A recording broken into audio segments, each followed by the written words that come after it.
What's a film that you think has an exceptional ensemble, that you think is so well cast? Oh my God. I mean, there's so many, like... Favorite ensemble film? Yeah. Of all time?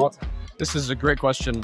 Bodies, Bodies, Bodies. I thought the ensemble of that was quippy. It was strong. It was solid. I think the first Knives Out was a great ensemble. Gosford Park, another amazing ensemble. That's a great ensemble. And who's better at ensembles than Richard Altman?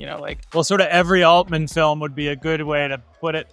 Prairie Home Companion, I'll go with that. That's a film that was a big inspiration on EFIS. Robert Altman is, that's, if you see Nashville, that's an amazing ensemble, maybe one of the best ever. And now, of course, Martin Scorsese, he just also keeps adding characters and finding amazing actors for them, in every film he does. And I'm a huge fan of Age of Innocence, for instance. The cast in that is perfect. And also doing stuff that they don't normally do, like Daniel Day-Lewis in that film. He's so tender and soft and unsure of himself and not that powerhouse that he also can be. So the whole cast of Boogie Nights is just top tier, especially Philip Seymour Hoffman. I love him. Magnolia, isn't that very ensemble? I would say Royal Tenenbaums is pretty pitch perfect. I think maybe Chief by the Dozen. I think just like the ensembleness of it all, like everybody looked like they were having fun. It's going to have to be The Thing.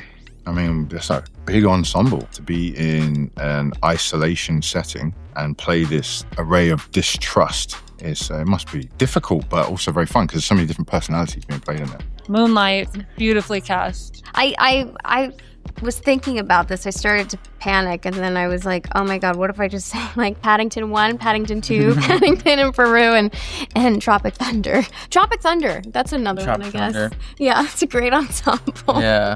Just in honor of Catherine O'Hara, Waiting for Guffman and Best in Show. Those two, yeah. I would say when I was younger, Josie and the Pussycats. I loved Parker Posey in it as the villain, who's delicious. I think Whit Stillman's Metropolitan has great ensemble. Dazed and Confused, obviously. Fast Times at Ridgemont High. I think the way that they discovered all those actors and really like almost kickstarted like a new generation of filmmakers. Well, my all-time film is The Sound of Music. Julie Andrews and the whole team from The Sound of Music. I think it's a really fantastic film. More recently, I have to say Sinners is probably the best film I've seen in the last few years in terms of an original story, massive ensemble. Well, I have to talk about Sinners. I think every single person's spot on and there's an original idea. Deer Hunter. I mean, one of the greatest casts of all time, John Cazale, which might have been his last movie. Deer Hunter. I felt like a time of actors and they kind of band these together. This job can be so isolating sometimes, and when you can connect in life but also in the work is what you want, and I feel like they just did that. I guess it does remind me of working with Cooper, who I love to pieces. The Godfather. Yeah. 1 and 2. Yeah, that's true. Conversation. That's true. The cast of The Leopard, Alan Delon, Burt Lancaster, Claudio Cardinale, and the wonderful Italian actor who plays her father. The ensemble in Seven Samurai is fantastic. Yeah. The Roundup by Miklos Jancho. What a bunch of faces. Oh my gosh. I think every Preston Sturges film has a brilliant ensemble, especially Hail the Conquering Hero. I think if you can put 40 people in one frame and have it be an elegant composition, you're kind of a genius. I know. Steel Magnolias. They're not trying to like outact each other. They're there and like present and like such unique personalities, and they're all so good. I mean, Dolly Parton, like, I love that movie. If you're gonna get into it like Ocean's 11, right? I mean, it's just like it's hard to like beat that cast as far as an ensemble goes. I'll talk about Set It Off. The reason why I love it so much is because I'm born and raised in South Central LA, and what I loved most about F. Gary Gray's portrayal of 4 women in South Central literally trying to figure out how they're going to survive. I feel like it's such a human need and human emotion, one that no matter where you come from, no matter your background, you can understand that desire to just make it work. And I think that every woman held their own in terms of like portraying the humanity of just being a human being in need. And I feel like we need a lot more films like that, that not just center women and like the reality of humanity, but also just memorable, inspiring. The casting award is being added by the Academy. I would love it if you could shout out a casting director that you have worked with that really elevated the project. Show him some love. Yes, Francine Maisler. She understands how to put together an ensemble that feel like they're all in the same movie. All the actors are in the same key. I think April Webster, she cast Super 8. I remember that process of like auditioning for Super 8, and I would come back in and she like really fought for me, and I remember that experience well. Jess Kelly cast my film, and she's brilliant. She's completely connected to the moon and the stars astrologically. She's totally a channel, and she's just got such a positive, good energy. And her partner is Rebecca Deely, who was my acting coach, and she's a casting director, but she and I were in the weeds with Agnes and putting Agnes on screen together. So I'm very grateful for that duo. My only daughter is a casting director.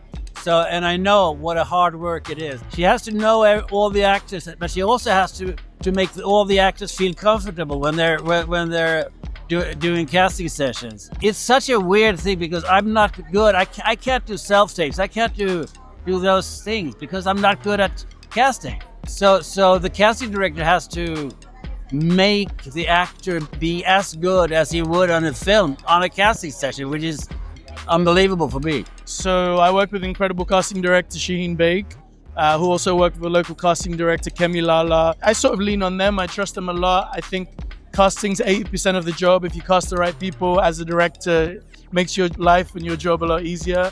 I like to give people a lot of agency. I like to listen to them. I like to lean on their expertise. I mean, it's my first feature. Shaheen has done loads of films. She won an Emmy for Adolescent. She's super successful. So I think my enthusiasm matched with her experience allows me to find a way to work. But also, it's a collaborative effort. You know, my producer, the team, everyone has suggestions.